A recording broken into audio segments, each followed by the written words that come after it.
Praise God, oh, hallelujah. Adofo Nyankopon shira bebre na ontre wahye mu. O Nyankopon bie kwan to bebi akwan da na omma wasomdwe. Awurade yeda wase. Onukredi hu adomonti na omma te se de etie o. Yempai bo nyina ne se kosora na ye hu de kire yen. Awurade ebra yede ye hu nyina to so. Awurade ye kwan da nyina da wo so.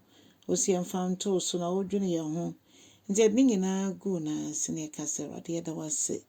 So wasua yen efi haw na emane mu na enenso obama ye hu kase ye. Ewo Jesus Christ dim ne abompaye. Hallelujah. Odofo enenso ma akwa abade ba oti asese ndwumedi so. Na ya fi akenkan sam efi enyom eduasa enson. Chichemo eduonu miensa kosi eduonu wotwe. Psalm 37, 23 to 28. Na momenti Awurade asem. O say Awurade na odane ya kwan ye nante ede mayen. Na Onyankopon n'ani ku ye ho. Na Onyankopon onim yen. Kese onim ya kositire ye bibia so fa ne ho.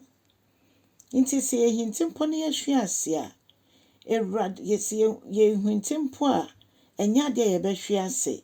Ai ye hinti a ye amhwe ase se Onyankopon abasa no ekita ye mu odofo. Nyame abasa no kita ye mu. Nanka ne no nanka mesua na fe ma ye pani. Nanso menye hu otseneni a Onyankopon wapo ne da.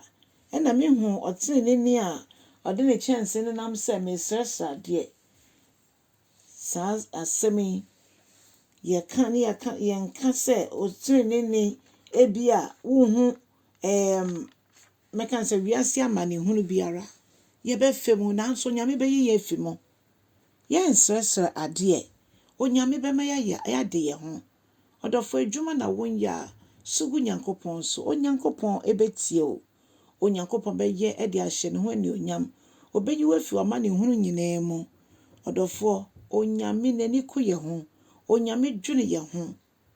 Hallelujah.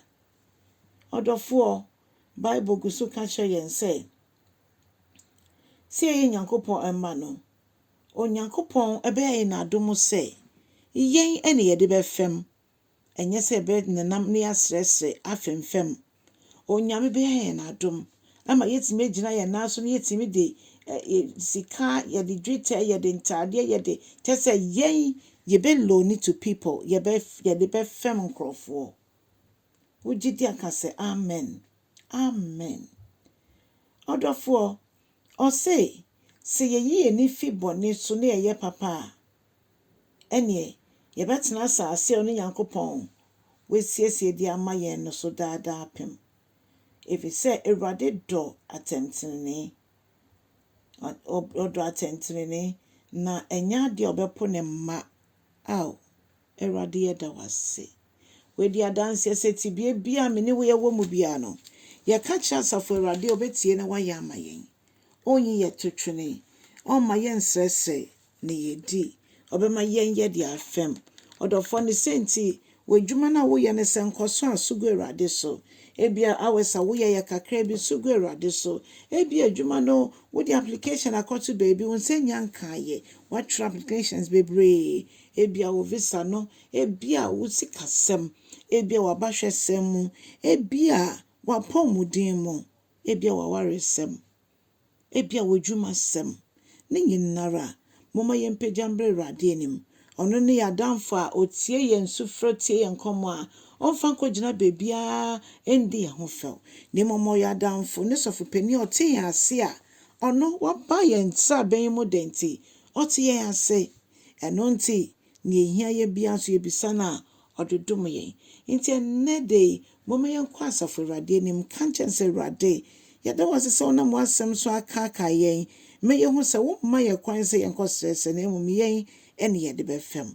Awurade boa yen yentimi ntina se wentan gidi no mu no krom nkosi awieye emfa ho ne ye fem no ye emfa ye ho to so se wo na okita ye mu ye wosiri a yen hwe ase na Awurade koso na itutu ya na moma yen na dum yɛ yakoma so ahwehwɛdeɛ. Awurade obi bi ɔda ahohiahia bi mu.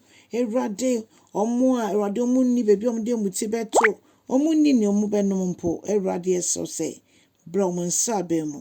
Awurade dom wo ma na gye wo ma efi mpokyerɛ bi mu. Na Awurade wogye wo ma a na ɔmo bɛka agyidifo ho a yɛn nyinaa yɛabɔ mu yɛde aseda ne kabea ama wo din kronkron no. Yɛda wo ase bebree Awurade pa sɛ wobɛyɛ ma no abɔ adwene ne nteaseɛ so. Ɛwɔ Jesus Christ din mu. Amen and amen.